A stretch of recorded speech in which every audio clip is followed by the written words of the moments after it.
1995 ஜூலை 9 குண்டுவீச்சு விமான குண்டுவீச்சு நடைபெற்ற போது அந்த குண்டுகளை விமானத்தில் இருந்து பார்த்தவர்களில் நானும் ஒருவர். அன்றைய தினம் 150 பேர் நவாலியில் இறந்தார்கள். அவர்களில் பலர் வேற்று கிராமத்தில் இருந்து அன்றைய தினம் நடைபெற்ற முன்னோரி பாய்ச்சல் இராணுவ நடவடிக்கை காரணமாக நவாலி சென்ட் பீட்டர்ஸ் தேவாலயத்திலும் சின்ன கதிர்காமர் தேவாலயத்திலும் நவாலி சென்ட் பீட்டர்ஸ் பாடசாலையும் தஞ்சம் புகுந்த அகதிகளும் அடங்குவார்கள். இவ்வாறு கொல்லப்பட்ட 150 பேர்களில் எனது மாமி தந்தையின் சகோதரியும் ஒருவராக அடங்குவார். அவர் அன்றைய தினம் காயமடைந்து யாழ் போதனா வைத்தியசாலையில் அனுமதிக்கப்பட்டு பின்னர் மரணமடைந்தார். இவ்வாறு எமது உறவினர்களையும் நண்பர்களையும் நான் அன்றைய தினம் இழந்தது மன பாதிப்புக்கு உள்ளானேன்.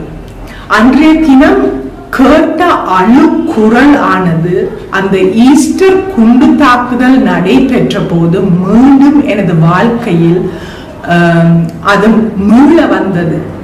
ஈஸ்டர் குண்டு தாக்குதல் நடைபெறும் வரையில் எனக்கு நவாலி குண்டு வெடிப்பை பற்றி எதை குறித்தும் பேசுவதற்குரிய தைரியமோ அதை நினைக்கவோ என்னால் முடியாமல் போய்விட்டது. ஏனென்றால் அவ்வளவுக்கு அதன் சோகம் என்னை உருமாற்றிவிட்டது.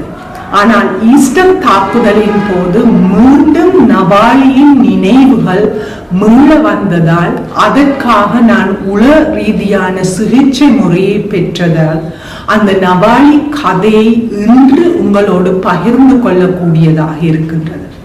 பாடல்கள் மூலமும் கவிதைகள் மூலமும் படங்களை கொண்டு கதையை உருவாக்குவதன் மூலமும் இந்த நவாலி கதையை நான் அனைவரோடும் பகிர்ந்து கொண்டிருக்கின்றேன். தமிழ் மக்கள் மீது ஏற்படுத்திய குண்டு வீச்சுக்கள் எங்களுக்கு ஏற்படுத்திய இனப்படுகொலைக்கு பொருட்படுத்தி அவர்கள் அதற்கு அவர்கள் ட்ரூத் அண்ட் ரீகன்சிலியேஷன் சொல்வாங்க. அதாவது உண்மையை நாங்கள் பேச வழிக்கிடும் போது அதில் ஒரு பெரிய மாற்றத்தை ஏற்படுத்த முடியும்.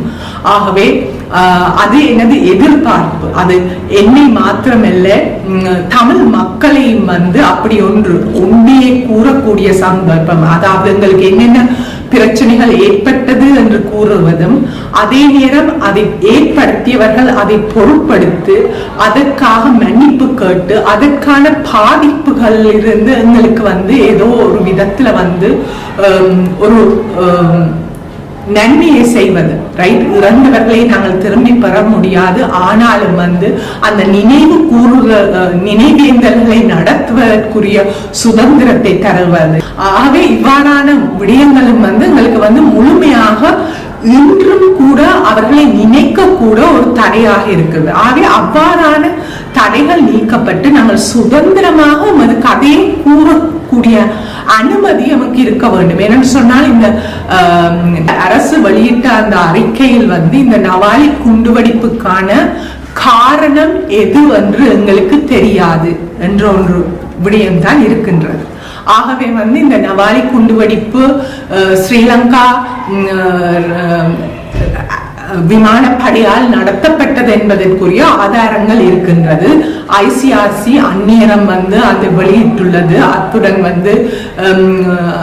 அந்நேரம் இருந்த எமது பேராயர் தோமஸ் சவுந்தரராஜன் அவர்களும் இதற்கான அறிக்கைகளை வெளியிட்டுள்ளார். ஆகவே இது ஸ்ரீலங்கா அரசினால் நடாத்தப்பட்ட பயங்கரவாத செயல் என்பது உறுதியாக இருந்த போதும் இன்றும் அது ஒப்புக்கொள்ளப்படவில்லை.